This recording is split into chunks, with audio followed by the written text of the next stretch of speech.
Unaenda wapi?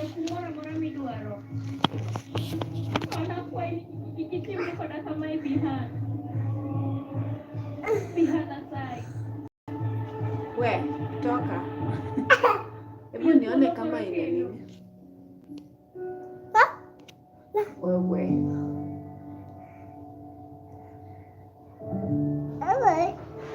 Unaona nini?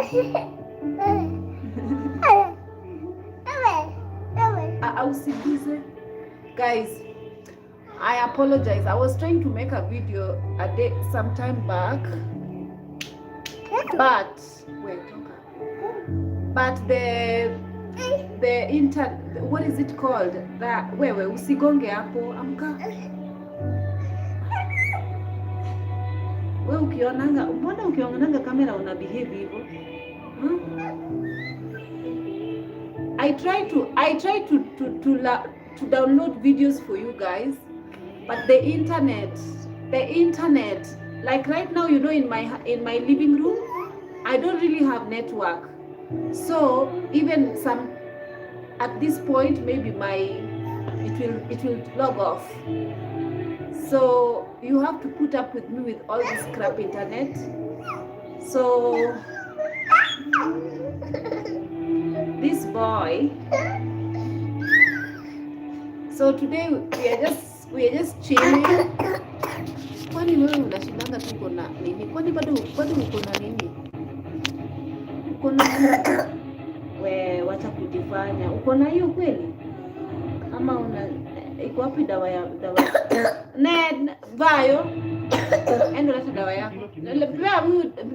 Leta dawa nipe huyu. I'm watching this. I don't want to pick up the camera because it will act up if I pick it up. I'm watching this. Let me show you guys. I'm watching this one. You guys know it. It's called Tapki. And they are speaking in my mother tongue, Luo. It's called Tapki. This is what I'm watching. Unaitwa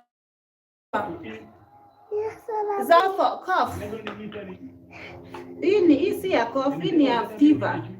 I don't need for fever for him. I need just for the cough. Killian, come and return this one, please. Put this one back. Take it to the kitchen. Take it to the kitchen. Yes. Yes, please. Killian, you need to actually say please and thank you. If you don't say please and thank you, he will remind you. So we are just chilling at home. I've had dinner. I just came back from work. Give me nicely. Don't throw it at me like that. Be nice. Be disciplined. Give me nicely. Give me nicely. Give me. What do you say? No. Give me nicely and be nice. Be nice to me. Here. Kile kuwa mzuri.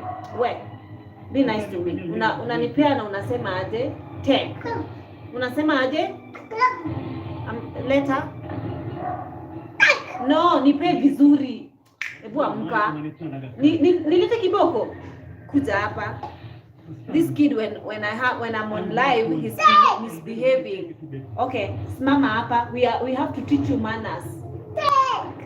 Nipatie vizuri. Give me nicely. Take. Thank you. Good job. Aya, come and drink your medicine. So he was just throwing this around for me. Like, are you kidding me? Kuja, come and drink your medicine. I'm not kidding.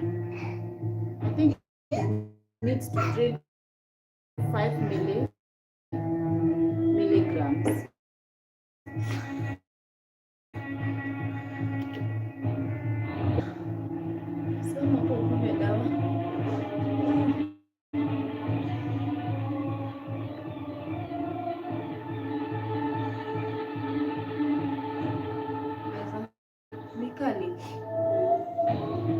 pia utaniambukiza hiyo homa yako. Umekuwa na homa tena? Mbona saa hizi sasa naweka homa?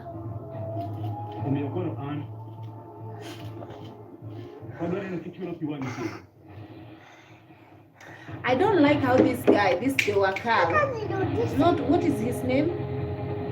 This Pandey, group Pandey. I don't like the way he treats Tapki.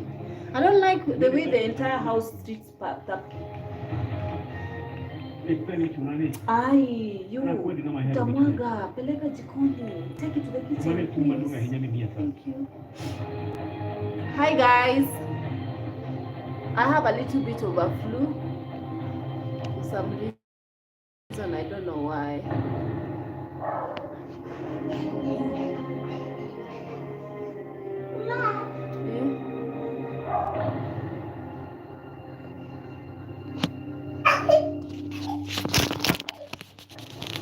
Why can't I see live chat? Huh?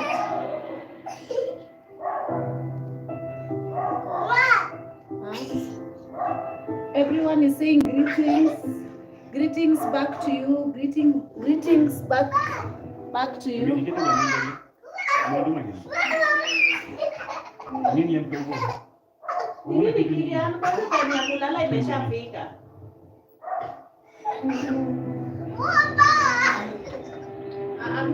I'm not playing.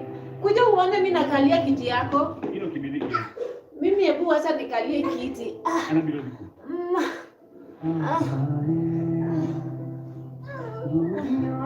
Acha nikalie kiti. I want to see if he's going to be jealous because of me sitting on his seat. Leo nani nimekalia kiti yako? Basi kuja uchukue kiti yako ukalie. Utaki kushare na mimi? Basi kuja. Ona kiti yako imenitosha. Kiti yako imenitosha. Aya basi kuja uchukue. He's not happy that I'm sitting on his seat.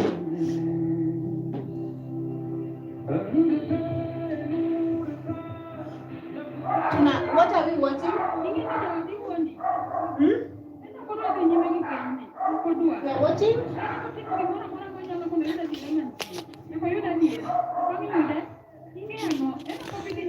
I'm trying to find a place where we have internet. We have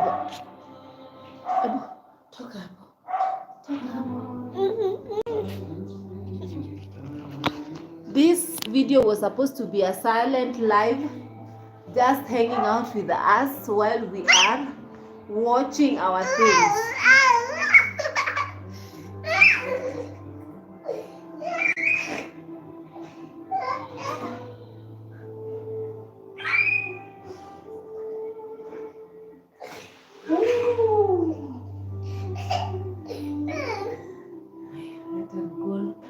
Nikubebe aje.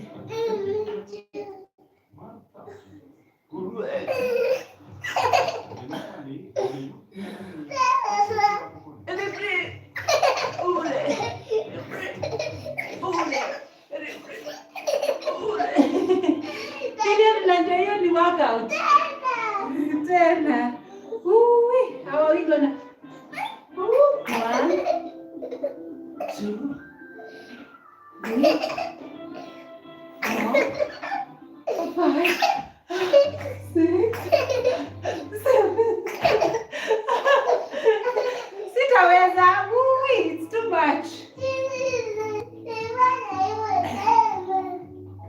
Aya, acha nifanye hivi basi. 1, 2, 3, 4, 5, 6. Kile mimi sitaweza. Wewe ni mzito baba.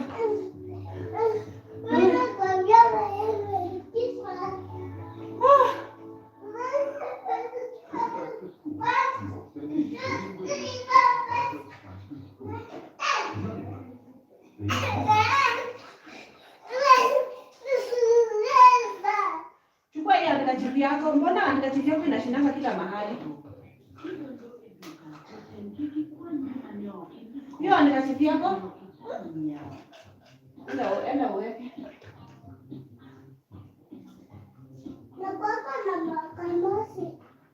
Lakini handkerchief yako kile inashindanga kila mahali.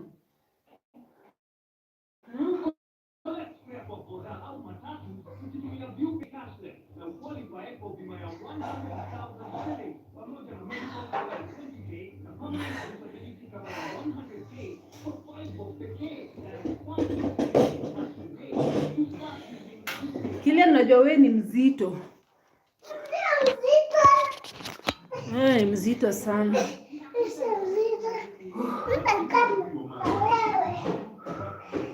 Unakaa mimi wapi? Take back black seed oil to get rid of your cold. It's because I don't have it, and you know, the one I usually buy from US, it's a small bottle. They always go for $20, and I usually get 2 bottles, and it runs out. It's like, I don't know, 8 OZ. Watoto wanavanga mask. Unataka ya nini? Look at this one. He said, I want to sit with you. You want, Usikuwe na vumbi. Sawa, nitakubaia mask. So it's like that black seed oil, this particular brand that I usually buy. It's a good one, but hey, even if you have to drink it every single day, it's quite expensive. I'm sorry, my dear. Sorry, nimekuumiza. Pole. It's quite expensive, plus it runs out so fast. Maybe if I find out whether they are selling black seed oil in the original form here in Kenya, I might try to find one for myself, because I think it's good to have black seed oil in the house. It helps. Umeonyesha venye ulinyolewa. Na wewe umevaa manguo mingi hadi unasikia joto. Handsome. Unajua wewe ni handsome. Hebu simama hao watu wakuone. Hebu waonyeshe venye wewe ni handsome. Unaona venye. You see how handsome this boy is? Vayo anaona. Do you see how handsome my nephew is? Hebu wasalimie. Usema me, I am dark, tall and handsome. Dark, tall and handsome. Hey, and I vision them you have. Hebu cheka waone dimples. Cheka waone dimples ya hii side. I want them to see this side. Yes, you see dimples? It's got dimples. Tafanya hivyo. Enda ulete remote tuweke Citizen TV.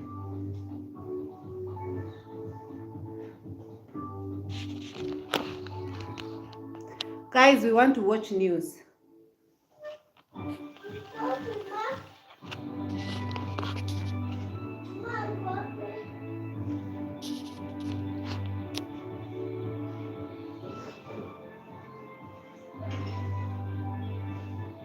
Where is the one for watching news? Don't drink water, you will pee on the bed.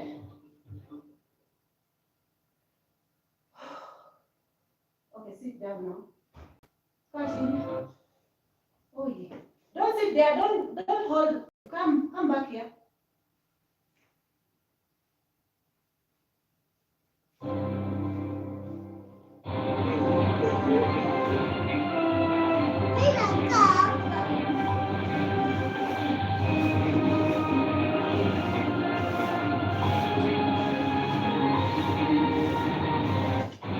Live from Citizen TV, this is Friday Night with me. Hey, big lady here. Are you okay? Hello there. You had a lovely Friday. You're watching us from glad you joined us on Friday night here on Citizen TV. Let's take a look at story-making headlines tonight.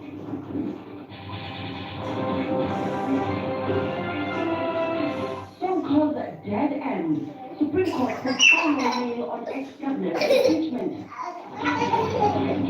Dead end. Rejected in total. IEBC throws out all 79 party nomination lists, orders fresh names in 7 days. The people of Kenya and Somalia are tied at the hip. The relationship between Somalia and Kenya is no in other way other than being very close, friendly and brotherly. Thank you. Oh my God. Friends again. Uhuru Kenyatta and his Somalia counterpart Hassan Sheikh Mohammed seeks to rebuild ties. Mwaka ujao watoto wetu wote kuanzia primary, secondary, tertiary mpaka chuo kikuu hakuna karo tena. Sisi kama Kenya Kwanza tuna mpango maalum ya kikatiba ya kuhakikisha ya kwamba vitengo zote ambazo zinapigana na ufisadi wako na pesa ya kutosha. Winds up his close Richard campaigns in Kirifi as Ruto leads campaigns in Kiambu.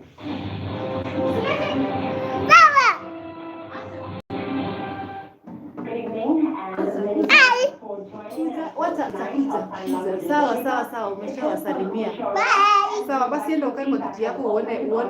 Number 24222. Our hashtag on Twitter is Friday Night at Citizen TV Kenya. You can also tweet me at Lillian_Muri. And to our top story tonight, the Supreme Court has brought to an end Mike Sonko's short but eventual and symbolic career in elected politics, with the country's top judges upholding his impeachment as Nairobi governor in December 2020. Chief Justice Martha Koome and her 6 colleagues at the highest court in the land agreed with their counterparts at the Appellate Court and High Court that the constitutionally laid out procedure for impeaching a governor was followed, and dismissed Sonko's claims that he was not accorded a fair hearing. And as Francis Kachuri reports, Sonko is now effectively locked out of the Mombasa County Governor's race barely 24 hours after the electoral body IEBC cleared him to contest. The end of the party for Mike Mbuvi Sonko being put a dead end. The Supreme Court, in a judgment rendered barely 24 hours after hearing parties, the appeal filed by the flamboyant political player dismissed his bid to contest in the August 9th Mombasa gubernatorial race. Sonko had asked the High Court in the land to set aside and declare unconstitutional the Senate Resolution 17th of December 2020 concerning his office from office through an impeachment motion passed by the County Assembly of Nairobi. Today's Supreme Court verdict handing Sonko a hat-trick of lawsuits after the High Court and Court of Appeal rejected his claims of wrongful dismissal from City Hall. The 7 Supreme Court judges finding no merit in Sonko's appeal and ruling that his ouster as Nairobi governor complied with Article 1 of the Constitution that guides the procedure of a governor removed from office, Section 33 of the County Government Act, as well as standing orders in the County Assembly and the Senate. Sonko had 24 hours ago been cleared to join the Ali Hassan Joho succession contest after the High Court a day before dismissed a petition seeking to bar him for lack of exercise of credentials, with Article 75 of the Constitution barring state officers removed from office from seeking any other seat. IEBC will have to recall Sonko's clearance to vie in Mombasa. Sonko in his appeal had accused the County Assembly of Nairobi of wrongfully dismissing him from office, failing to accord him a fair hearing, and not adequately involving Nairobi residents in the impeachment process. Grounds that were dismissed by the Supreme Court, with the 7-judge bench ruling that 4 counts of impeachable charges was sufficient to end Sonko's tenure at City Hall. The Apex Court holding that removal of the governor from office related to accountability, political governance, and personal responsibility, and not necessarily the office holder's criminal culpability. Sonko received the company President Uhuru Kenyatta in a tour in Nairobi County, sending signals of a change of fortunes in his troubled political career. A high position allowing him to contest in the Mombasa governorship race. His return to the arena of elective politics, integrity questions notwithstanding, but the Supreme Court, while breathing some life into chapter 6 of the Constitution on leadership and integrity, slammed the door on Sonko, holding that the provisions of the country's supreme law were not enacted in vain or for cosmetic reasons, and that the state office must exercise their functions in a manner that demonstrates respect for the people of Kenya, brings honor to the nation, and dignity to the public offices held. The Prince of Basic, 15 people are on. That began with his election as Kadara Member of Parliament through by election in September 2010, election as Deputy County Senator in 2013, and eventually his takeover at City Hall. Black seed oil that I buy in the US is made in Turkey, and I've been using that brand since 2019. But I want to see how much does it come, like when you have to buy it, the one which is made in Turkey.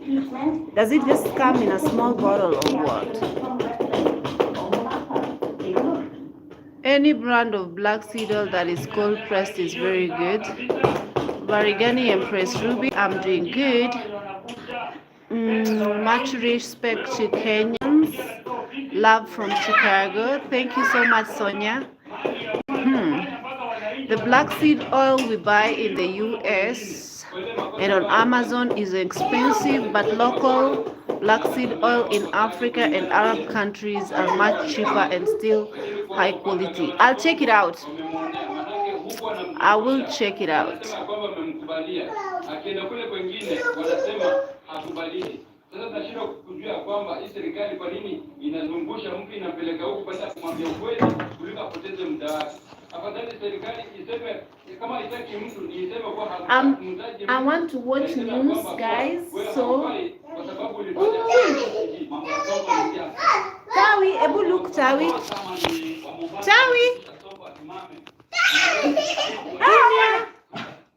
And Tawi. Tawi, you have to go to sleep. Wait.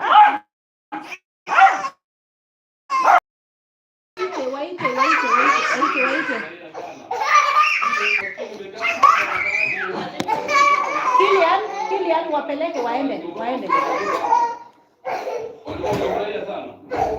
And we're staying with the microphone called Terry, and the Supreme Court has dismissed former Nairobi Governor Mike Sonko's appeal. You guys can be on the background. I want to watch news. County Assembly, and we're now joined in studio by Steve Ogola, who's an advocate of the High Court, just to help us interpret what today's ruling means and what lies ahead for Sonko's political future. Is this the end for him politically? I think what the Supreme Court judgment now means, it means that Sonko's chances of ever being elected or appointed to any public office have been effectively extinguished. The more urgent and maybe a simple question is that should that extinction happen now, or are the IBC acting suo motu, or someone needs to invite IBC or move IBC to be able to react to this judgment? I think in my reading of the law, in terms of Article 75, Sub-Article 3 of the Constitution, if you are removed from office, such as impeachment, you don't stand to run or to qualify to be appointed in any office. The only reason why IBC cleared Governor Sonko is because a three-judge bench held that he had not exhausted the appeal. Now that he has exhausted the appeal and the Supreme Court has found that his appeal was not merited and it has been effectively dismissed, what it now means is that there are two options that exist. Either the Ethics and Anti-Corruption Commission can go to the High Court and apply for review of the orders that were given which cleared him in light of this significant development from the Supreme Court, and the High Court can now direct IBC to deregister Governor Sonko. In the alternative, any public-spirited Kenyan may serve that order upon IBC, and then IBC will have a chance to reflect on it and decide whether it can act on its own to back Governor Sonko, or whether it is functioned as official, and therefore it cannot act on its own until directed by the court. So that is the space to watch. Right. Essentially, the question that people are asking is, can the IEBC deregister him? Is he essentially locked out of the Mombasa gubernatorial race? Governor Sonko is essentially locked out whether IBC deregisters him on its own motion or not, because it's just a matter of time. If IBC elects not to deregister him on grounds that it has already become fantas official means you have performed your constitutional ordained duty and therefore you have no role in going back to reopening what you already decided. It means then the High Court will have to direct IBC. Even if Governor Sonko's name persisted to the ballot, it's very unlikely that you'll ever serve as governor of Mombasa, even if you are to be elected, because the reading of Article 75 to Article 3 is final. Once you've been impeached and you've exhausted your options of appeal, it does not even matter that Supreme Court judgment has been delivered after the election or before. Eventually, you will have to exit. The question is of timing. I think the way we can help the commission, and I would want to like to urge the Ethics and Anti-Corruption Commission to quickly and urgently move to the High Court on Monday, extract an order reviewing the earlier orders given by the High Court, then directing IBC to then be registered on a contract. If the EFCC has not done so, then all eyes will be on IBC, whether IBC can read the law in a manner that permits them to either take judicial notice of this Supreme Court judgment or to invite someone to serve them with this judgment, whereupon they can then be registered. But either way, Governor Sonko will not serve as governor of Mombasa even if he proceeded the ballot. And we also have the candidates who will be on the ballot, Steve, are of dubious character, dubious integrity. So in terms of Chapter 6, and especially as a cautionary measure for other public office holders, how should they interpret today's ruling? I think today's judgment from the Supreme Court has renewed faith in the judiciary. I was one of the people that had a problem with the three-judge bench judgment, which seemed to interfere with the finality of impeachment and the integrity of the Constitution insofar as deepening our commitment to integrity questions is concerned. This judgment has not been effective.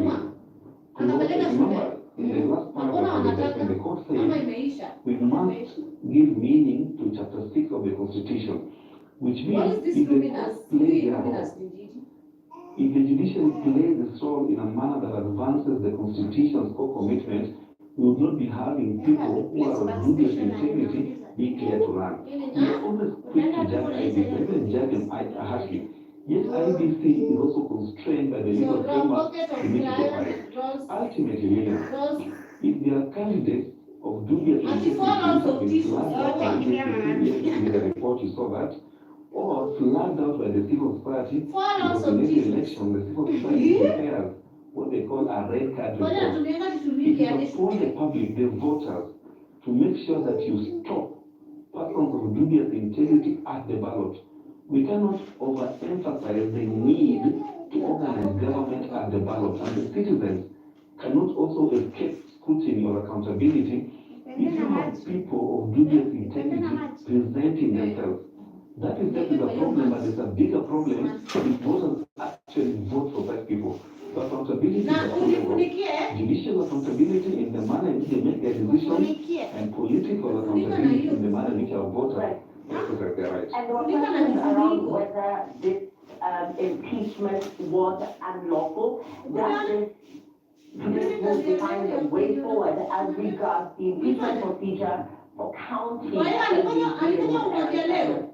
think about the occasion of reading the summarized judgment, it's not really groundbreaking, and it has not clarified much because it dealt with procedural aspects of impeachment, which anyone who is aggrieved by the manner in which impeachment has been conducted, he has a right to approach the High Court and even the Court of Appeal and the Supreme Court in that order for review. So yes, impeachment still has political relevance and constitutional value. It has not been watered down. The only point of concern is that the Supreme did not address. I think a more purposive and holistic reading of Article 75.3 should limit the ability of a governor not being impeached to seek protection from the court. The reading of that provision means if you have been impeached, you cannot then rely on Article 193.3. He then says people who are pending appeal should then be protected should then be protected from being locked out. I think in the case of the governor, the purpose of the intention was to, if you are impeached, you impeach the people. But the court seemed to In short, what you're likely to see in the consequence election is that governors not being impeached are likely to try and manipulate the justice system to make sure that the cases are dragged and lawyers will then use that tactic to delay the cases. The Supreme Court has the petitions that oppose the impeachment to happen at least for 1 year after you've been elected, so that at least your past 1 year. You need to review that. And because in line with what you have said, in terms of the precedent of the Supreme Court, this one. inside your book. All the constitution Inside the book. the finality of impeachment. No, listen. Niangalie vile nasema. Excellent job Weka in hii terms ndani ya of protecting the finality of impeachment because the Supreme Court did not concern itself with the question that so when I say put at the High Court. Whether a governor who has been impeached can still get the protection. Sasa hata ukufanyi vile nakwambia ashi wewe. I think if IBC appeal that before appeal, the matter will then reach the Supreme Court, and the Supreme Court will be able to isolate that question and say, should a governor who has been impeached benefit from the protection under Article 193.3, which says, if you have been removed from office or found guilty of violating the Constitution, you may still run, provided that your appeal process is involved.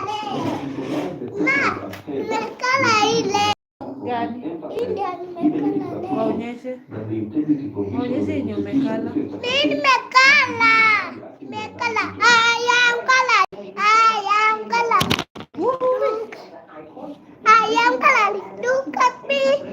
Now see you make the phone call.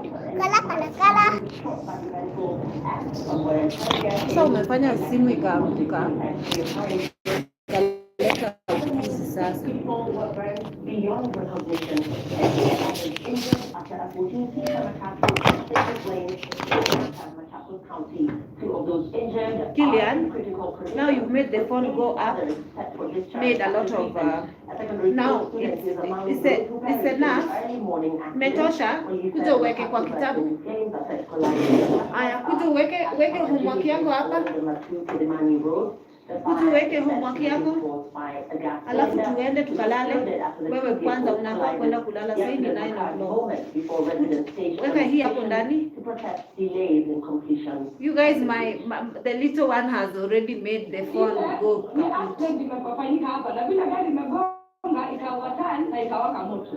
Sasa wale watu walikuwa wanajaribu kutoka, ikashindikana kutoka, wametokea hapo. Unaona watu wakitoka. Kitu ya kushangaza zaidi ni kwamba 36 die in road crash. Guys, in this Kenya nowadays, road crashes are too many. Huh?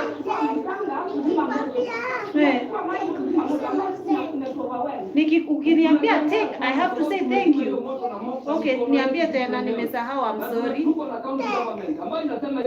Thank you. And then wewe umesema aje? Mbona kusema? Mimi nataka useme. Chika. Mimi stop tena. Thank you. Hata uache nimalize. I want to say nice.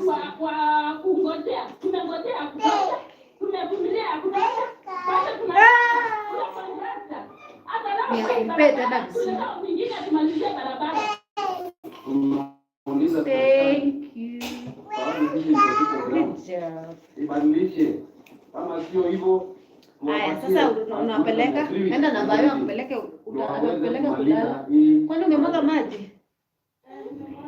Elsewhere, in a new development, Enda na bayo akupeleke kulala, shika upeleke bagi yako pale. Lishe bag, alafu si utaenda bayo akupeleke kulala.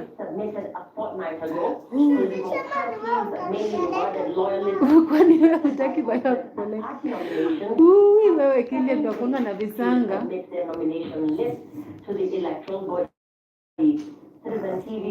Guys, this phone has frozen. I can't do anything with it.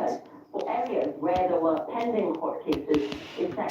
Oh my God. Now what do I do?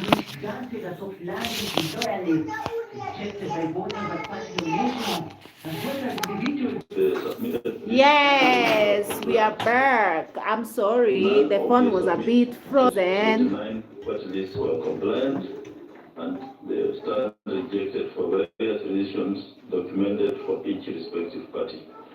The the political parties are required, as guided by law, to review the lists within 7 days from today. And Oh, you can submit the see said and list can to hear the me. commission on or before Angoma Raj 27th Jaber, July nothing. 2022. We are just hanging out. 7 days from the Hi date of guys. rejection of the party Someone list. is saying talk to us, The please. political parties are Hi required to Ruby, comply how are with this you requirement, these days? providing I which their had party list COVID will in be early released to the July, public. but I am fully recovered now. I had 4 shots at this point. Wow, sorry Steve Bobo. Sorry, and thank God you're now feeling better. Killian, thank God you're now feeling better. No wonder I've not been hearing from you. I was trying to actually text you. I sent you an email, but you did not reply. So I was thinking, what happened to my friend Steve, man? Thank God you're feeling better. Hey Rubes. Hello Patricia. Nice to see you. We're waiting that what you're talking about today. Oh no, we're just hanging out, guys. We're just hanging out. Oh, wewe usiumie.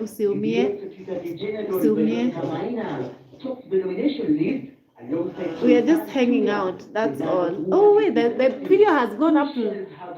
Oh, what I wanted to talk about. Let me talk about something a little bit before this video runs. The internet runs down on me. So the other day I was trying to make a video. But can I make a video? Can I talk to the peeps, please? Naweza ongea na watu. Sawa basi. Unasema? Ah?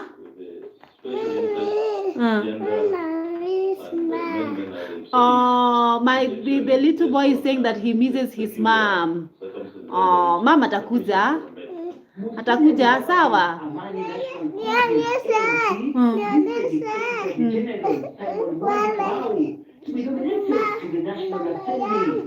Mama yako atapiga simu ile siku atakuwa off, sio leo. Ebu, come and show the people your mother. Bring it. He's saying he want to show you guys his mother. Political parties brought the list there. Come and show the people your mother. ABC and ignored their statements in the new legislation which requires them to submit it. This is my mother. Yes, Killian, and these are Killian's pictures that he took in school. Passport size pictures, and every day Killian looks at our mother's picture, and now he just said, I miss my mother. I went and brought this picture to show you guys. Your mother is working, Baba. Sawa. Your mother is at work now. Your mother is beautiful, right? Yes. Okay, go and put it back then. So you people, what I wanted to say, Baba, give me the remote, please. Weka hapo kwa meza nitatengeneza. Weka hiyo hapo kwa meza. Wacha tu hapo.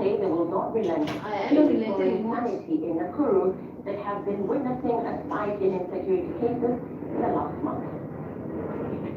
It is around this one-bedroom house in Keluwet, Barut, Nakuru. All right. So I wanted to talk to you guys the other day about what did I want to talk about? I wanted to talk about when you are abroad and you want to the relatives abroad. What are you doing? Are you hugging me? Thank you. But sinataka kutengeneza video, Baba. When the relatives who are back in Africa, whenever you are abroad, they usually think that you're getting life very easy in abroad.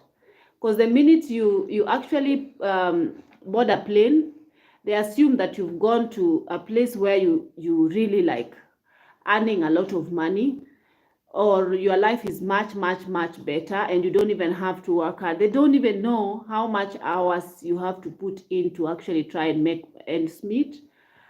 And they really want, they always think that it's an obligation for them to actually depend on you fully financially. And if you actually don't do that to them, they resent you and they start talking ill about you. They start saying how bad you are and how this and that you are.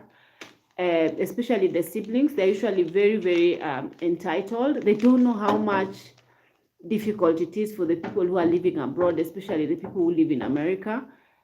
They have to work several jobs to even make money, to even make ends meet. And the bills are ridiculous there. Life is not easy there. But the people in Africa, they usually think that you guys have it very easy, the people in abroad. So I remember even me when I was back in Kenya, like suffering and all that. I remember there was a lady who was already in Dubai, and I was really, really pitying myself, thinking, why was she not being able to help me to get to Dubai too? So these people usually think that because you are in America or you are in Sweden or you are in Canada or you are in wherever, it is supposed to be very easy for you to actually take them there. So they don't know that there's a lot of legalities, a lot of paperwork that has to be done, or a lot of, if they have to be eligible to get there. So sometimes if, let's say, maybe they go to the embassy, you give them the invitation, they go to the embassy and they fail to get the visa, they will even blame you for not working hard in that other side to make sure they obtain the visa here in Kenya. So I've had a lot of people usually talk ill about their relatives who are abroad because they think that they're not doing enough to even help them, but they really don't know. Like sometimes they give them so much pressure, they actually cause them to become very depressed over time because they feel like they have a lot of bills to pay, guys. And I know that even in Canada, life is not easy for these people in Canada. They have to work several jobs. They have bills to pay. They have a lot of responsibility and all that. And then also people at home are demanding things and, being abusive and being, mean and demanding literally instead of, they think that it's a right for them to be helped instead of thinking that it's actually a privilege for someone to even be able to help you from abroad. So I know there are a lot of people who are very, very much like, if they are struggling here in Africa, what makes them think that if they are struggling here in Africa, then they can make it abroad? Some people do, but not always. Not many people actually go abroad and excel because of their lazy characters, and they think that money actually falls from the tree in abroad once you get there. People usually, even me, tell me, why are you not giving us connections to go to Dubai and to work in Dubai and whatnot? But then they don't know that there is majority of these countries, they don't take you via connections. It's not like in Africa where you have to know who and you have to bribe so and so for you to get a job. There you have to actually physically apply online and actually physically go for the interview. So they are very fixed on the fact that these people are not getting them jobs, and they are very bitter.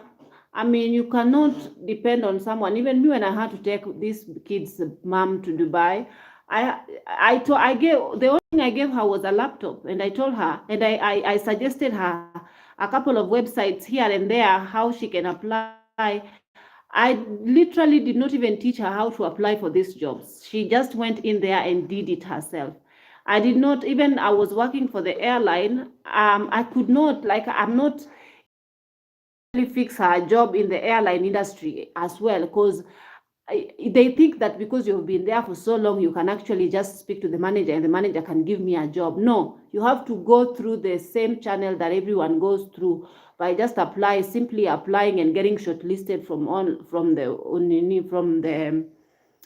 online, and getting in there. Ngane, Violet, Vayo. Shika, enda kwa room. Vayo! Bado natengeneza video, mtoto ako na usingizi. Enda ulale. Good night. Good night. Hug me. Good night. Good night. Sawa, I love you.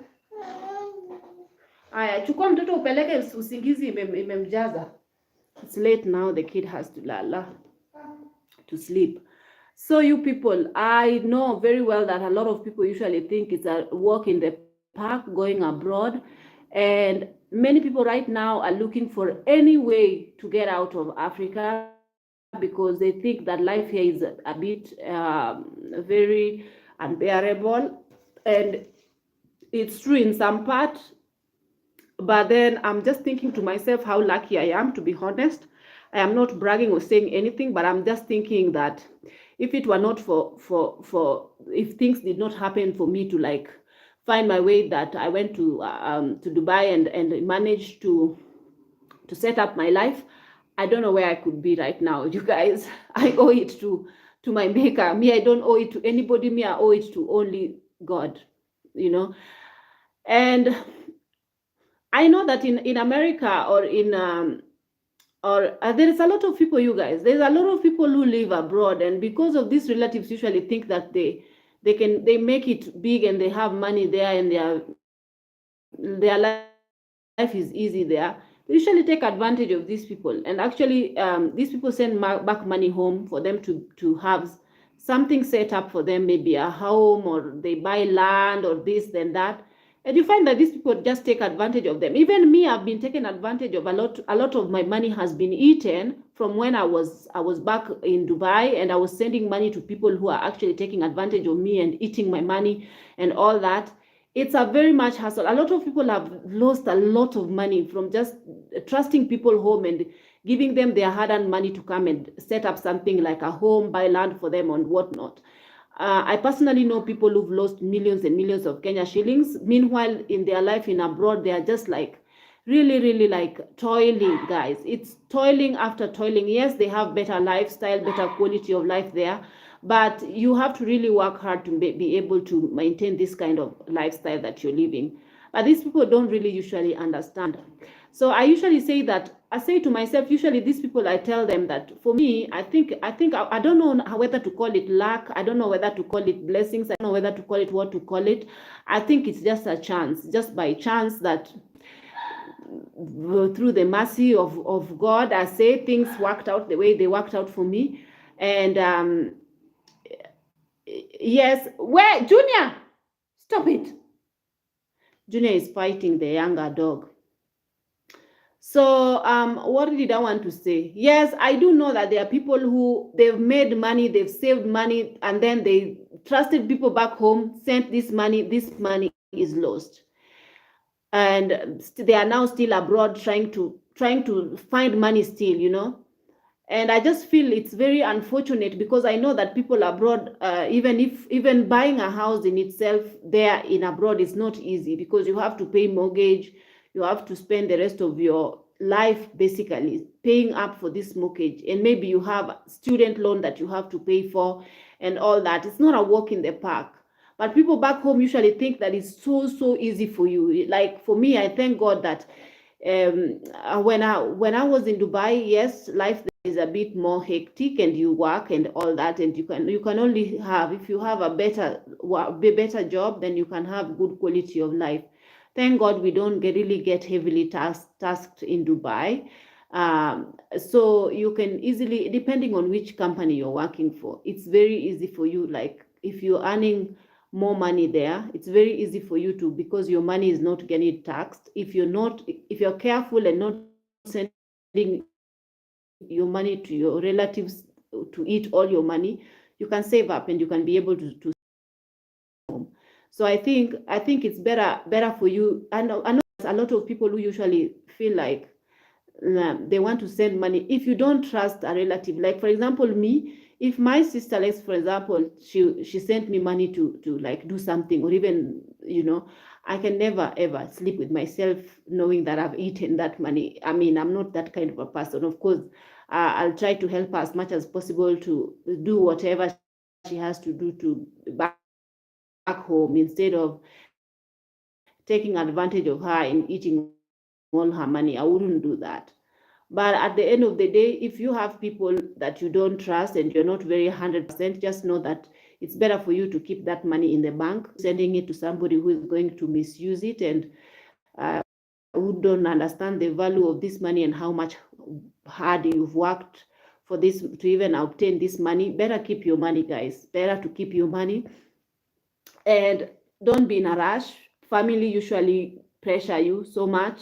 Buy land, buy this, so because they want you to use them to actually be a channel for them to obtain land. Then maybe they can manipulate you and eat your money from this project you really trust. So it's better for you to come home.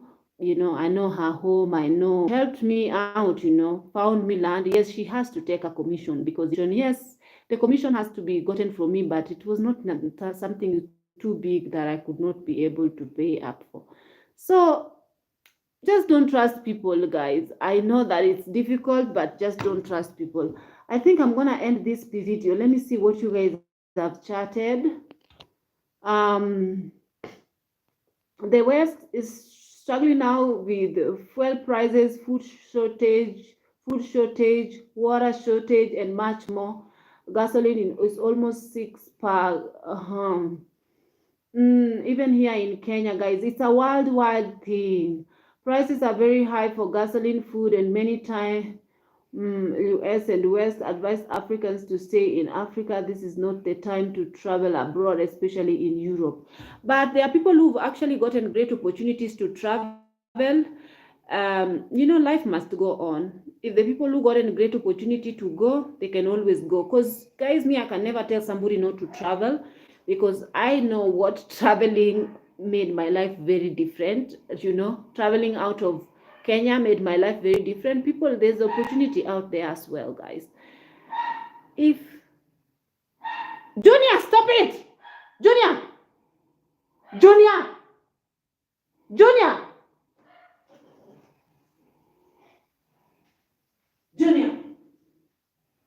Junior, stop it. Stop it now. Why you have to fight?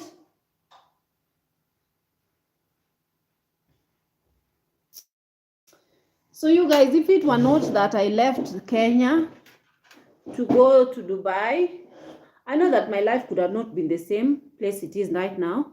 So I'm very, really grateful. So I can never say guys, if you have not lived in Kenya and you have not lived in poverty, like you don't know what poverty is, you cannot tell any Kenyan not to live because a lot of people just want to live. And that is why you see they are so desperate to live that some of them get their organs harvested in Saudi Arabia. This is how deep it has gone, okay? Some of them get their, like, they come back in coffins. They just want to live, okay? And there is nowadays they get people online to even find their lifestyle. Some of them are very lucky to find naive people online who will send them money, you know, send them money, like really these Caucasian men who are very, very, very, very, very lonely. And you know, in abroad, people don't pay attention to them. Maybe they are having some form of disability or, you know, or something like this. And when they come to Africa, they are hot cake. Or even if they join this online dating website and they find an African woman, they are hot cake to these women because at the end of the day, they want somebody to pay attention to them, but at the expense of them sending these women money.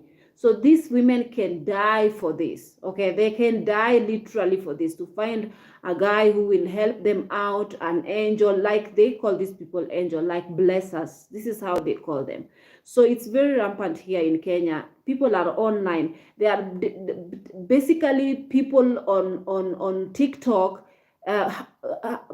doing live hangouts just to make sure that, like, women who've made it and maybe perhaps have these white men who are old white men who are funding their lifestyle, they actually host live shows for this, helping these Kenyan women to find white men to actually bring them out of poverty, you know. It is happening. I have no right to judge any of these people. It's unfortunate, but it's just what is happening, you know, because there are people who are ready to even send money, do 1, 2, 3. So if you're not careful, at the end of the day, majority of these girls have 3, 4 men whom they are talking to. All of them are sending her money. And they are just like Yahoo business, basically, because they will lie to you, they will manipulate you, they'll talk to you in a way that you think they are in love with you, but they are not. They are just after your pocket. When you send them the dollar, they are so happy. And they can keep you like that for the rest of your life, you just sending dollars. But then when time comes to meet them, you will never meet these girls because they have a lot of people. This is their business they are actually doing.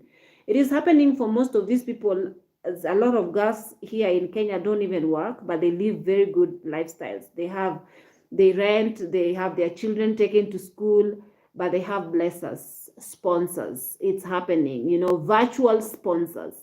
So people can do anything to live Kenya, you know. People can do anything.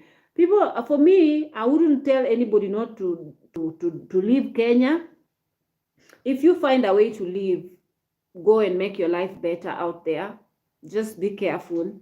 If you have to leave, you leave. Because me, if it were not for me being stubborn, because I was in a very horrible place when I had to leave, I didn't want to listen to anybody who was telling me that I'm going to be kidnapped or I'm going to be trafficked or whatnot. I just wanted to leave. Okay, I didn't care what I wanted to do, and the job I went or the job they recruited me for was so miserable.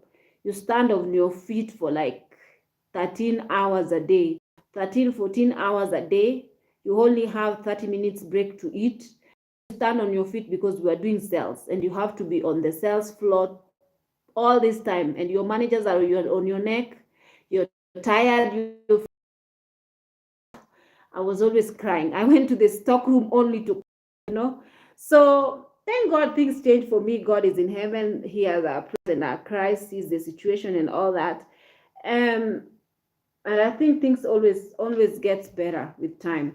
So I unfortunately, so many Africans are dying trying to reach Europe in 2022.